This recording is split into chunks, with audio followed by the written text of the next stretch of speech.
Hermanos, en este tercer domingo de Pascua hay algo que es común a las tres lecturas, que es el cambio, un cambio de actitud. Nos dice el Santo Evangelio que iban dos discípulos decepcionados. Es el famoso pasaje de Maús, San Lucas, capítulo 24. El mismo día de la resurrección iban dos de los discípulos hacia un pueblo llamado Maús, situados unos 11 kilómetros de Jerusalén, y comentaban todo lo que había sucedido. Pero lo comentaban de una manera como de frustración, como que dice todo lo que esperábamos que fuera a suceder. Y aquí lo dice precisamente. Nosotros esperábamos que Él sería el libertador de Israel, y sin embargo han pasado ya 3 días desde que estas cosas sucedieron. Es cierto que algunas mujeres de nuestro grupo nos han desconcertado, pues fueron de madrugada al sepulcro, no encontraron el cuerpo y llegaron contando que se les habían aparecido unos ángeles, que les dijeron que estaba vivo. Algunos de nuestros compañeros fueron al sepulcro y hallaron todo como habían dicho las mujeres, pero a Él no lo vieron. Iban decepcionados, con su fe totalmente apachada, totalmente desinflada, o sea, y ni porque las mujeres les habían dicho que lo habían visto. Ellos ya no creían en nada, iban frustrados, desilusionados, su fe por los suelos, y nuestro Señor Jesús fue en su ayuda. En su ayuda los ayudó para que entendieran, porque Jesús nos conoce a todos nosotros, es nuestro creador, ¿verdad? Nos conoce a todos nosotros, sabe cómo iban ellos, pero también sabe de qué eran capaces. Entonces, bueno, y es más, el recibimiento fue un poquito hostil, porque ¿eres tú el único forastero que no sabe lo que ha sucedido estos días en Jerusalén? Con quien dice, ¿qué te pasa? ¿Estabas dormido? ¿No te diste cuenta? Suena un poquito como a sarcasmo, ¿no? Entonces el recibimiento fue un poquito hostil, pero dejaron que Él les hablara. Y Jesús les fue hablando y hablando y hablando todo el camino. Pero miren, hay algo importante aquí. Dice, ya cerca del pueblo a donde se dirigían, Él hizo como que iba más lejos. Pero ellos le insistieron diciendo, quédate con nosotros porque ya es tarde y pronto va a oscurecer. Bueno, y en realidad en ese entonces no existía la luz eléctrica, hermanos. Lo único que había era luz natural, la del sol, y en la noche pues no había, todo era oscuridad.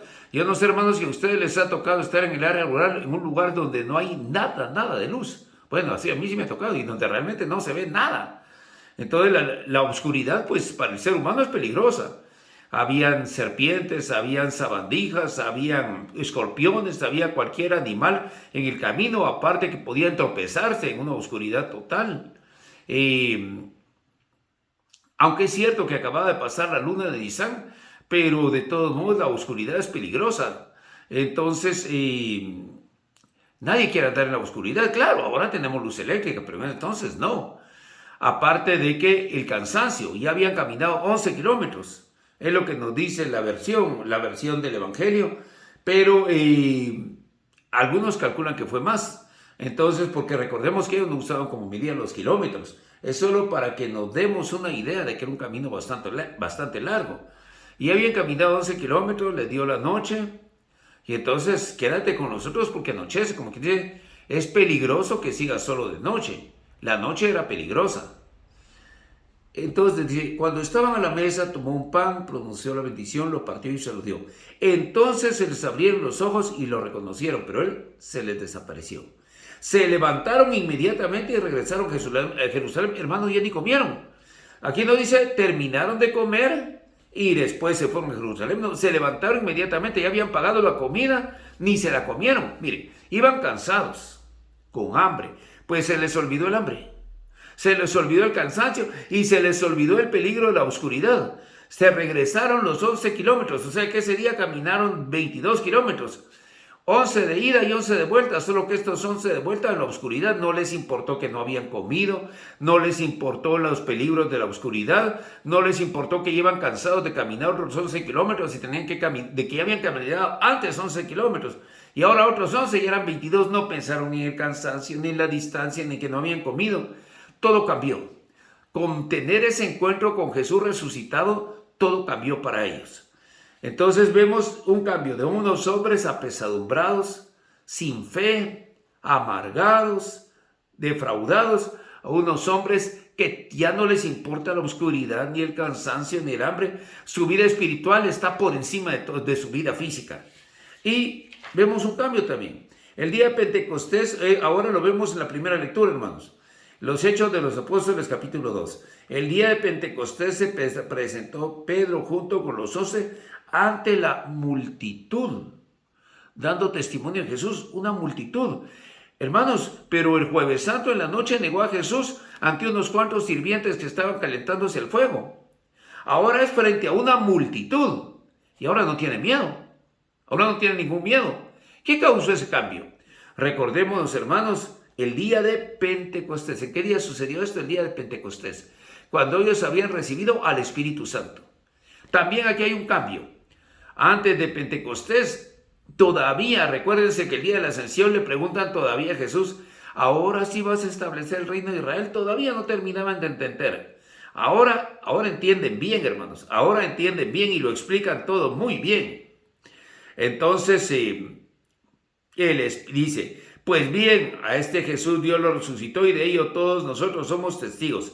Llevado a los cielos con el poder de Dios, recibido del Padre, el Espíritu Santo prometido a él, y lo ha comunicado como ustedes lo están viendo y oyendo. Ahora ya se habla claramente del Espíritu Santo, y el Espíritu Santo causó este cambio. Y también la segunda lectura nos habla de un cambio.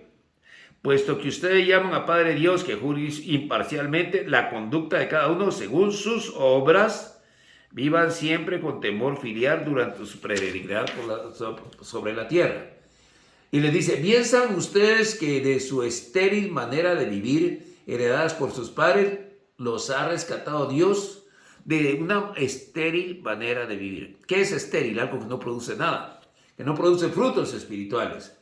Dice, por Cristo ustedes creen en Dios, quien lo resucitó entre los muertos y lo llenó de gloria, a fin de que la fe de ustedes sea también esperanza en Dios. O sea, también aquí nos invita a un cambio, de una estéril manera de vivir a una vida llena de esperanza en Dios. La esperanza es una de las 3 virtudes teologales. Son la fe, la esperanza y la caridad. Y muchos confunden mucho la esperanza con la fe. La esperanza, yo diría que la define una canción del mundo. Hasta de las canciones del mundo se aprende.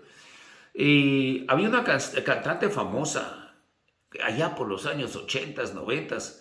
Tal vez algunos han oído hablar de ella, se llamaba Yuri. Y tenía una canción que decía, siempre vendrán tiempos mejores. Y en esa canción, que era una canción del mundo, expresaba en esas pocas palabras lo que es la virtud teologal de la esperanza. Fe es creer en lo que no veo. Por ejemplo, aquí en el Evangelio, las mujeres les contaron que habían visto a Jesús. Los discípulos de Maús no lo habían visto, o sea, no tenían fe, tenían que verlo para creer. Entonces, y la esperanza es saber que viene algo mejor. Se parecen, pero no es lo mismo. Fe es creer en lo que no veo.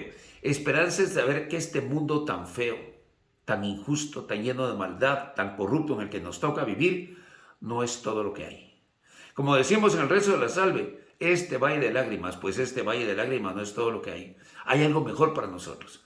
Y el Evangelio de San Juan lo recalca mucho, sobre todo en esta época de Pascua lo vamos a estar leyendo.